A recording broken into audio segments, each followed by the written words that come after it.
Arsenal next. They're being linked with strikers and wide forwards this summer. Bukayo Saka may well have some new teammates when he reports back to the club, but he feels they're in pretty good shape already. We all know there's a lot of speculation around us and who we're signing this summer, but I think, once that's all done at the end of the summer, the relationships I need to work on, I'll work on at the training ground, at the Emirates and wherever we're playing. But I do think I have a good relationship with a lot of the players that I play with, including here and also at my club. So, yeah, I think I'm in a good place with that. Right. Sesko, been linked with Arsenal. Where are we with this one? It looks like he's developing this one because Arsenal have held initial talks with RB Leipzig over the signing of Benjamin Sesko. They've been exploring what kind of finances it would take to do a deal. Now, it's understood that Leipzig, even though there was a release clause associated with Sesko, I think there is loosely a release clause, but it's so high that it would have to be negotiated anyway. And I think what Leipzig are doing, as many other clubs will do when they have such a prized asset such as Sesko, is how are we going to value this player? And sometimes they will compare with other players in the market. So, like you would selling a house, buying a house. Exactly. So it's our information. Players like Gyökeres and Alexander Isak are maybe players that RB Leipzig are saying, well, if they're worth that much, then Sesko is worth this much. And we think that it's going to take around £80 million to get Sesko. There might be a bit of a negotiation associated with that. And of course, £80 million sounds a lot, but then when you break it down over the course of a contract, it gets broken down into instalments. So it is quite manageable, even though the final fee is still quite high. But that's what they will be discussing. Now, Sesko himself, he's pretty relaxed about it all. He's got a great relationship with RB Leipzig. He's not going to rock the boat and try and force a move at this stage. But what we do know is that he's quite attracted to a potential move to Arsenal. He can get Champions League football again next season. RB Leipzig won't have that next season. And it's also thought that he is really flattered that Arsenal have maintained this long-standing interest in him. Because if you go back to January, when you consistently asked me the question, are they going to sign a striker? His name always did come up because they've always looked at him. That said, they are looking at other players as well. And Victor Gyökeres is another player that Arsenal have been looking at and doing due diligence on. I just wanted to talk about him. So we've spoken about him with Manchester United. Could Arsenal nip in and nick him? There have been lots of reports that there's a bit of a split at Arsenal in the sense that Andrea Berta, the new sporting director, may want Gyökeres, whereas Mikel Arteta is leaning more towards Sesko.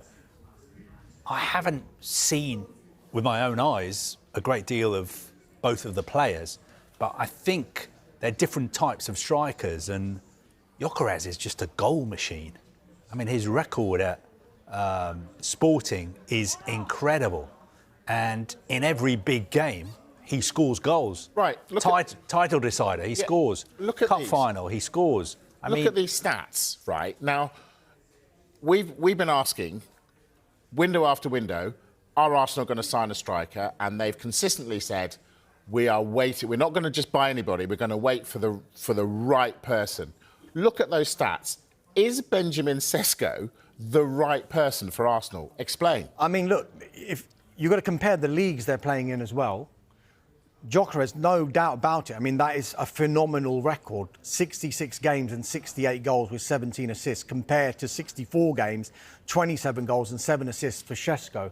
However, you've got to look at the age profile as well. And it won't just be black and white stats that Arsenal and other clubs will look at when they're trying to sign a player. So they might have a look at Šeško and think, you know what, we've seen enough for there to be such a high ceiling for this player.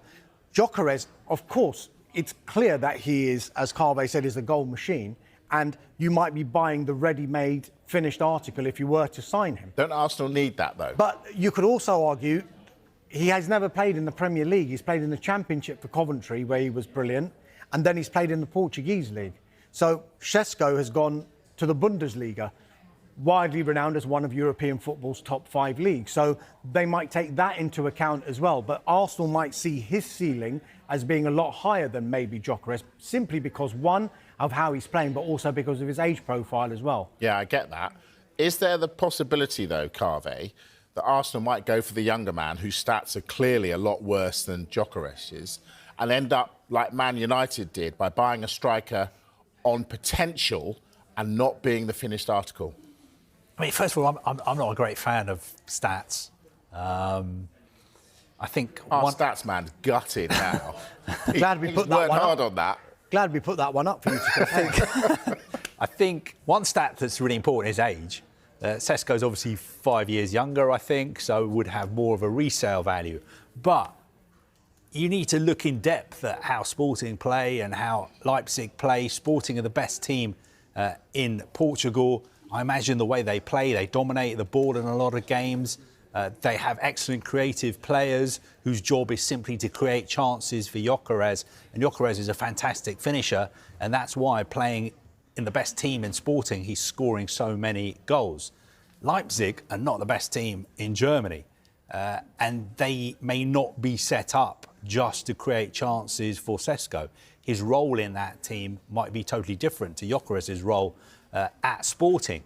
Now, Arsenal have got a very good, large recruitment, data analysis department, and I'm sure they've been watching a lot of these two players as well as lots of other strikers they've been targeting, and they will have been poring over the numbers and the data, analysing it, presenting it to Mikel Arteta and his closest advisors at the club, and they will make the decision.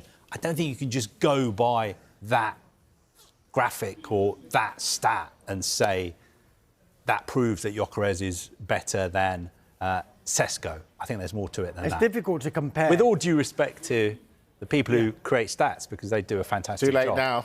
It's too late. It's also difficult to compare the example you gave with Rasmus Højlund, because if you look at, going back to these stats, Šeško's played 64 games for RB Leipzig. When Manchester United signed Rasmus Højlund, it was off the back. Yes, he'd been at Copenhagen and Sturm Graz, but in one of European football's top leagues, Serie A, at Atlanta, he spent one season there, made 20 league starts. And off the back of that, United decided, right, we've seen enough for us to buy this player. But I think it's been widely thought that he should have been a player who could have learnt from an experienced striker. Instead, he's literally been thrown in and been asked to be Manchester United's main man. It's difficult enough being the number 9 at Manchester United at 20 years of age when he joined. How hard is that? Add to that, and I know I'm trying to defend Rasmus Højlund here, but That's add fair to enough. that the 2 pre-seasons. He didn't have a pre-season when he joined, and his second pre-season, he actually started on flames in that pre-season, and then he got a really bad hamstring injury and missed the start of last season. He was actually on flames. Some say, yeah. Fair enough. Yeah. All right. So it's difficult to compare. Yeah, no, I get it. The fact that Rasmus and Benjamin Sesko, because I think Sesko probably at this stage of his career is further in his development than Rasmus Højlund was when he joined Manchester United. And you were saying, like, if Rasmus Højlund was playing for Sporting last season, he probably would have scored 25, 30 goals. You might well have I done. don't know. You know the stats. But so. do we believe Arsenal, though, when they say we've been holding out for our main target, we know who we want, and that is Benjamin Sesko?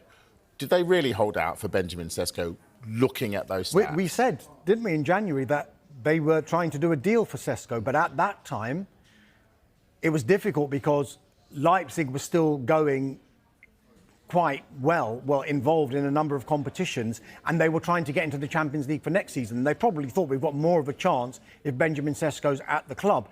And the amount of money that Arsenal would have had to have spent in January compared to trying to do a deal in the summer, we've explained this all the time when we speak in a January transfer window, why clubs sometimes are quite reticent to do a deal, because the price automatically goes up in a January transfer window, it feels. But when you take a step back in the summer, it's actually quite easier to do a deal than it is in the middle of a season.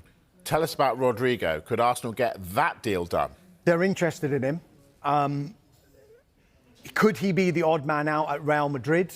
It certainly feels that way, but Arsenal have been heavily linked with Benjamin Sesko in recent weeks, with RB Leipzig dragging their heels. After failing to secure a new forward last summer, the Arsenal hierarchy will know they cannot afford to make the same mistake again this summer. A thin striker core was the Gunners' undoing this season, as injuries left Mikel Arteta's squad exposed up front, with Mikel Merino having to be deployed as an emergency forward during the final third of the season. A third consecutive second-place finish ensued, and if Arteta's men are ever going to shake their always the bridesmaid label, they will need to add more firepower to their ranks this summer. RB Leipzig forward Benjamin Sesko has been linked with a move to Arsenal for more than a year, with the 22-year-old opting to extend his contract with the German side last summer by another year until 2029.